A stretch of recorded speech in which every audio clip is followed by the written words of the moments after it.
Olá, estudante! Seja muito bem-vindo ao meu canal, Kelly aqui da Didasco falando. Mais um daqueles vídeos sobre as grandes obras literárias brasileiras que com certeza caem no vestibular e você precisa mandar muito bem. Ou então você vai ter uma prova do livro na escola, ou melhor ainda, ó, cereja do bolo. Você precisa de algum conceito, de algum embasamento que vai trazer muito mais credibilidade para você alcançar aquela nota 1000 na redação. Então, essa aula é para você. Pega papel e caneta aí que a nossa aula sobre recordações do escrivão Isaías Caminha vai começar.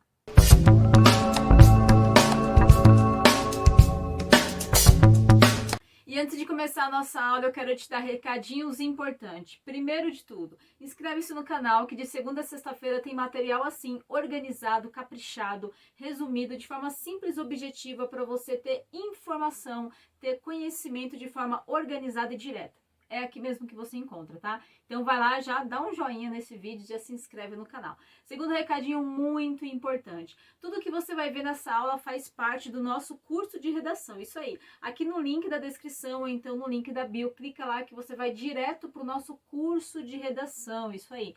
Lá no curso de redação nós trabalhamos embasamentos de fato histórico, obras literárias, cinematográficas ou seja, livros como esse daqui que você vai ver o resumão, tá?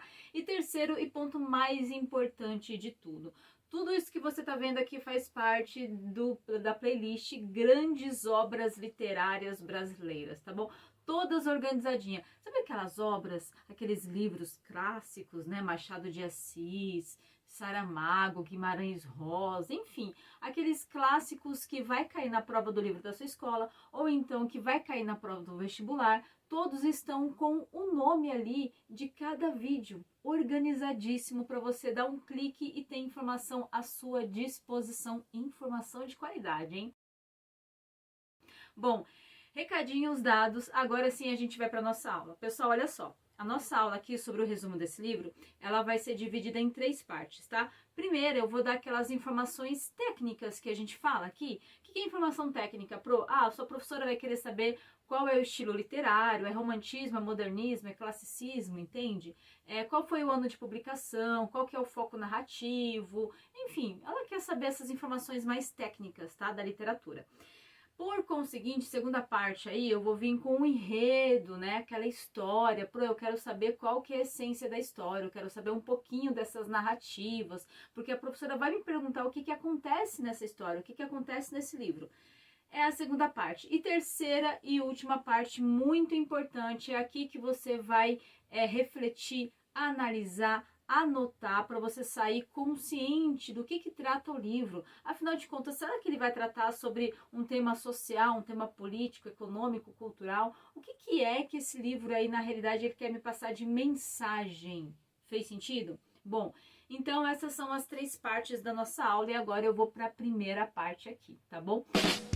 Anote aí, o nome do livro é Recordações do Escrivão Isaías Caminha de Lima Barreto. Lima Barreto nasceu em 1881 e faleceu em 1922. E Lima Barreto era filho de uma ex-escrava com um vigário, isso mesmo, né, pessoal?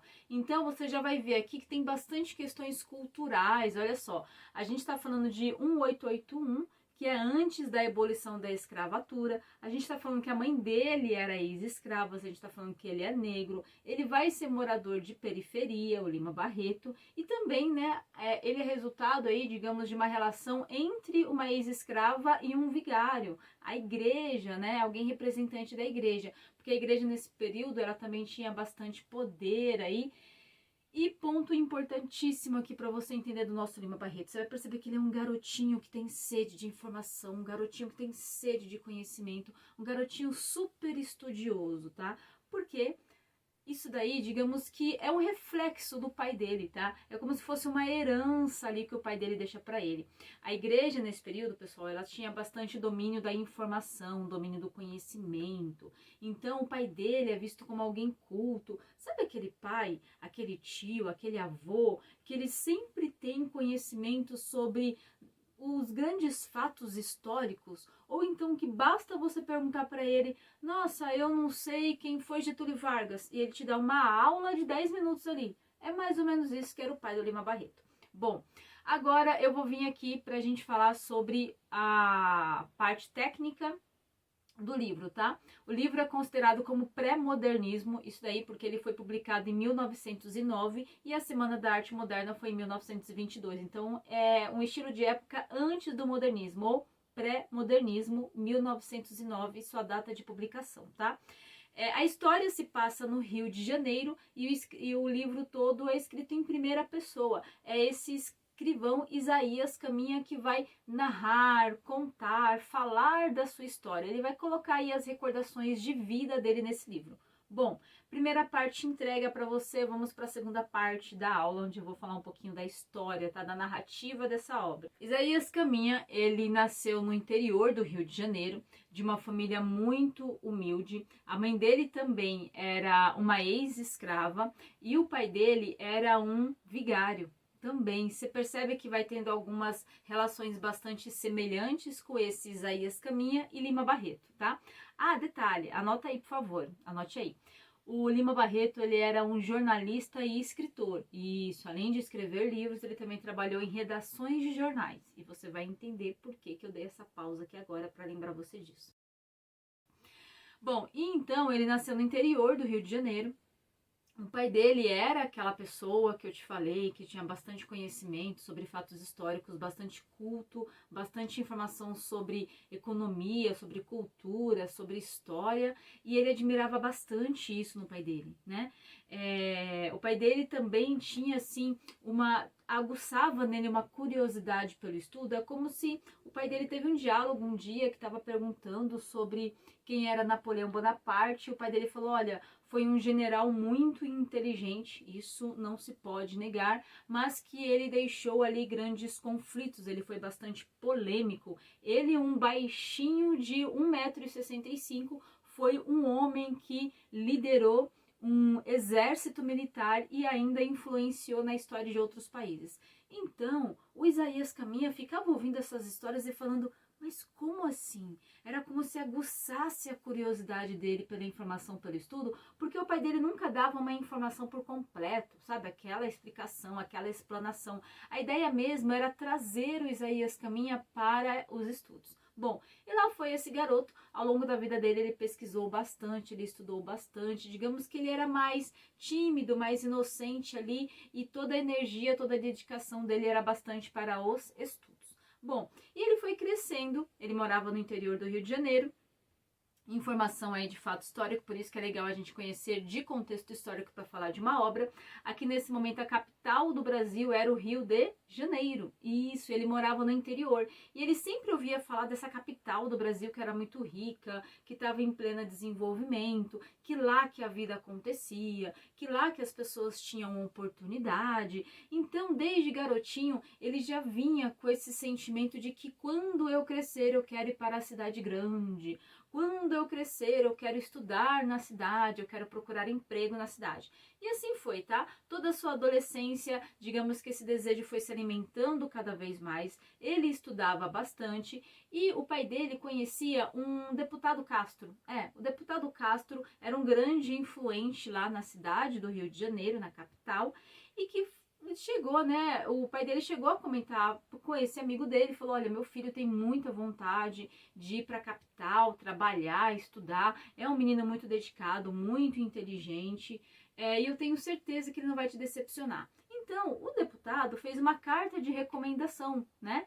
E quando o Isaías, olha, sozinho, viu? Aqui já tá a coragem desse garotinho. Ele foi sozinho para essa capital com essa carta de recomendação para mostrar para o deputado Castro. Chegou lá procurando, sabe? Quando você procura alguém para falar, olha, sou eu, é de mim que falaram, sou eu que estou buscando emprego, sou eu que estou buscando estudar, me dá uma oportunidade. Ele tentou, pessoal, por dias falar com esse deputado, mas não conseguiu. Bom, já estava ali, digamos, há quase 2 semanas no Rio de Janeiro, né? O livro aqui conta, ele digamos assim, curioso e achando aquela capital linda, mas também, por outro lado, triste por não estar conseguindo falar com esse deputado. O que o livro está deixando claro aqui, tá? Vamos considerar algumas informações. Ele só tinha uma carta de recomendação, era um conhecido do pai dele, não era um amigo muito próximo, o pai dele nunca tinha trabalhado, nunca tinha tanta proximidade com esse indivíduo. O Isaías Caminha, ele era negro, ele era humilde, então é como se o livro já estivesse dando uma dica pra gente de como que é difícil, digamos, essa relação, né? Como que as classes sociais, embora elas estivessem ali todas naquela grande cidade, na capital da nação, mas como que havia uma separação, um distanciamento social das classes sociais. Pegou aí a ideia? Bom, ele ficou por semanas tentando contato, resumindo, não conseguiu contato com esse deputado Castro, e ele já observava que nesse período no Rio de Janeiro tinha uma editora de jornal que era muito forte, que era muito influente, que era a grande mídia da região. Sabe, o grande canal hoje de TV aberta, ou então uma grande plataforma digital de informação. Digamos que aquele era o veículo de informação das massas, o que chamava mesmo a atenção, que era o tal do jornal O Globo. E ele via aquilo e ele ficava encantado, né? Porque principalmente nesse período, os jornalistas, os redatores, os escritores que trabalhavam no jornal O Globo tinha bastante, como é que eu posso te falar, status quo na sociedade. Eram bem vistos, eram os caras, eram os tais influencers digitais de hoje em dia. Empolgante! E ele passa a procurar trabalhar nessa edição. Ele vai lá, bater na porta mesmo, procurar se tem vaga. Ele tá lá quase toda semana, até que um dia ele consegue uma chance de trabalhar nesse jornal O Globo. Isso aí. Ele começa como estagiário. Sabe quando você começa naquele primeiro emprego, ou naquele primeiro curso, ou naquela primeira escola, naquele ambiente que você vai se apaixonando, você vai conhecendo cada vez mais. Era um ambiente mágico para ele, era tudo que ele queria, afinal de contas, ele estava no coração da informação da mídia naquele momento.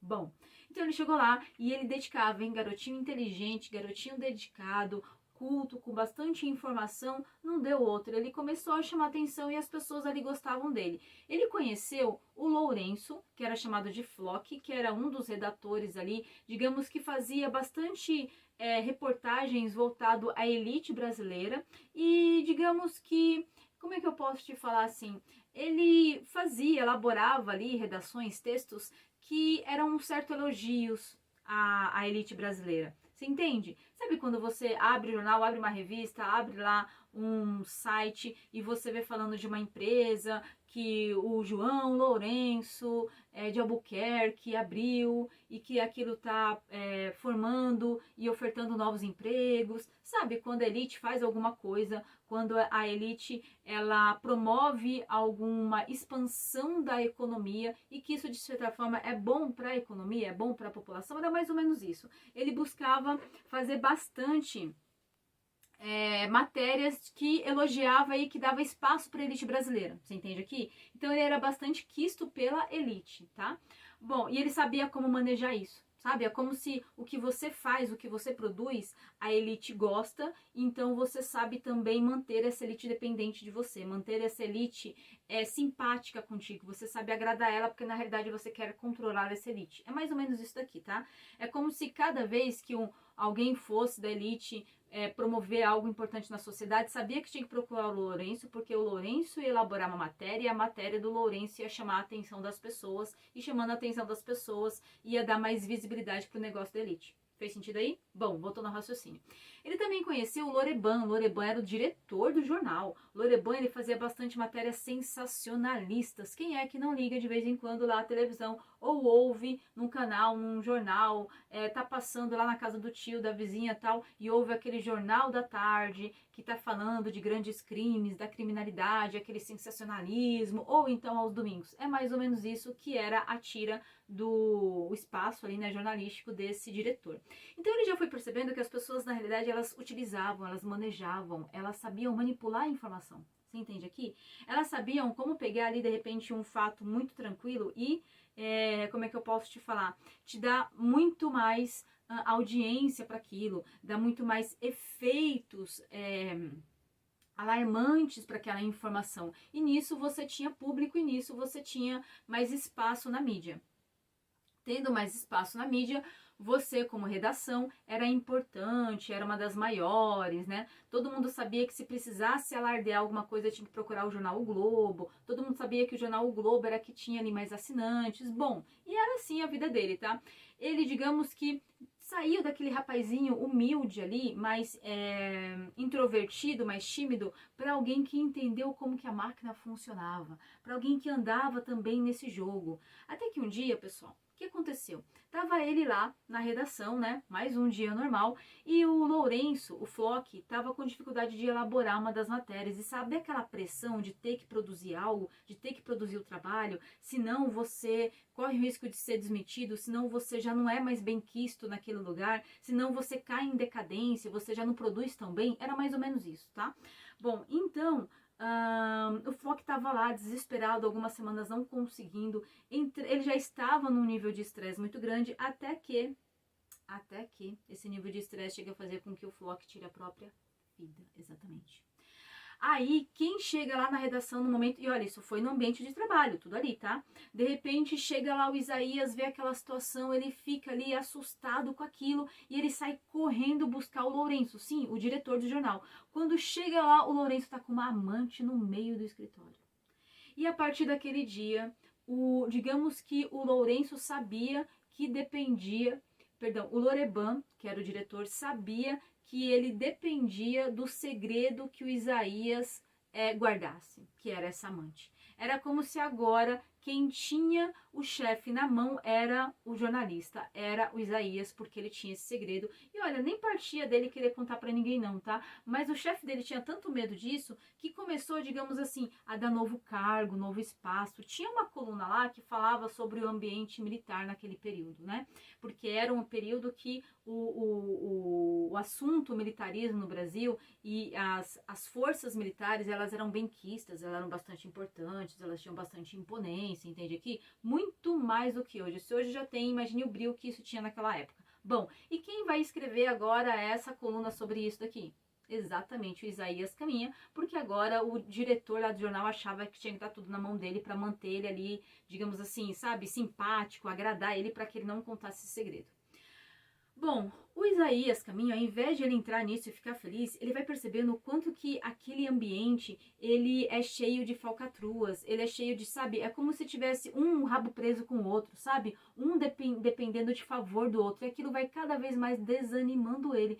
Tanto que um dia ele tá tão desanimado daquilo, que olha, ele já nem sente mais prazer em escrever, ele pede demissão. Isso aí, ele sai do jornal, fica num ambiente muito depressivo depois, até que supera isso e vai ser político. Ou seja, você percebeu que a saga do herói é alguém que olhava para uma situação, olhava para uma cena, tinha grande paixão por aquilo, mas chega no momento que ele se desilude daquilo e sai debandado, sai correndo daquilo ali. É quando você está muito apaixonado por uma situação, por um curso, por um trabalho, você chega, vai conhecendo algo que te desmotiva e você sai e debandeia, sai correndo daquilo ali. É como se ele tivesse, digamos, se desiludido com todo aquele ambiente. Coisa triste. E o livro acaba aqui, pessoal. Agora eu vou para a terceira parte. De repente você pensa, nossa, Pro, mas o que o livro tá querendo falar? Poxa, era tudo para dar certo? É, mas na realidade, o que ele tá querendo fazer aqui? Uma denúncia. Uma denúncia sobre o quanto que a mídia, ela maneja a informação, o quanto que essa elite, ela é a hipocrisia.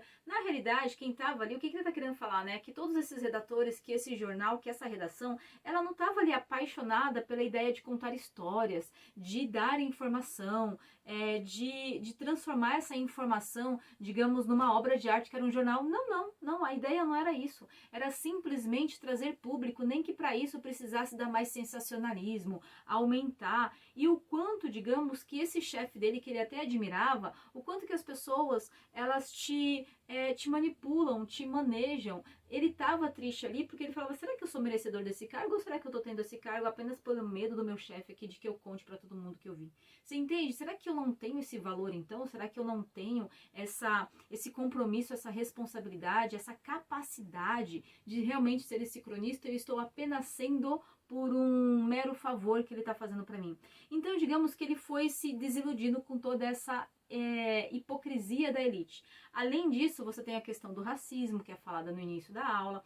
Você tem a questão da escravidão, porque afinal de contas a mãe dele era uma ex-escrava. Você tem um ambiente hostil, percebe que ele tentou falar com o deputado, não conseguiu. Ele via aquela cidade grande, ficava apaixonado, mas não tinha um espaço para ele entrar, até que ele conseguiu ali um cargo pequenininho dentro do jornal. Tem ainda a questão da desigualdade social, o quanto que essa capital brasileira, ela era, digamos assim, um exemplo claro do distanciamento social. O quanto que você estava num período ali de desenvolvimento, porque a gente está falando do comecinho do século XX no Brasil, que foi um grande período desenvolvimentista e industrial, mas o quanto que isso era excludente, o quanto que isso era um ambiente hostil, um ambiente desigual, um ambiente de marginalização conforme a sua classe social. Fez sentido aí para você? Então, quando você falar de minoria social, educação, porque afinal de contas, o que deu espaço para ele, né? O conhecimento, a cultura, o que ele tinha de conteúdo, tá? Então, quando você falar de minoria social e educação, certamente Isaías Caminha te ajuda. E não menos importante, claro, a cereja do bolo aqui da aula para você, a ideia da tecnologia, porque ele está falando do quanto que essa máquina de informação, ela também era, de certa forma, enviesada, ela era parcial, ela sabia como que ela tinha que contar e por que ela tinha que contar e para quem que ela tinha que contar. Não era informação simples, sabe? Sem grandes panos cor-de-rosa, não era a informação vestida de algo. E a cereja do bolo aqui, o quanto que essa mídia, que é essa máquina de informação, que é esse jornal, o quanto que na realidade ele não dava informação simples e pura, né? Informação clara, informação crua ali. Ele vestia essa informação, ele sabia como que ele tinha que contar, para quem que ele tinha que contar e como que ele contaria, como que ele vestia essa informação, porque ela era manipulada. Você entende aqui? Então, quando você falar desses 3 tópicos, certamente Recordações do Escrivão Isaías Caminha é uma ótima pedida para você dar muito mais credibilidade para sua redação. Prontinho, compromisso entregue, promessa cumprida aí para você, aula organizadíssima para você mandar bem na sua prova do livro, mandar bem na prova do vestibular, mandar bem naquela redação. E claro, se esse conteúdo fez sentido para você, se te deu insight, se você entendeu a informação, se o vídeo foi bom, compartilha conteúdo para aquele amigo, para aquela amiga, que eu tenho certeza que ele vai te agradecer, que eu tenho certeza que ele também está precisando, tá? E claro, comenta aqui o que você achou de mais interessante, se você já tinha lido o livro e tiver alguns insights, se você nunca leu, e o que você achou ali de mais importante na história. Conta aqui que eu vou adorar te conhecer, adorar conhecer a sua opinião, tá bom? Pessoal, agora sim, muito obrigada por hoje, espero mesmo ter colaborado, e vai lá, gabarita essa prova.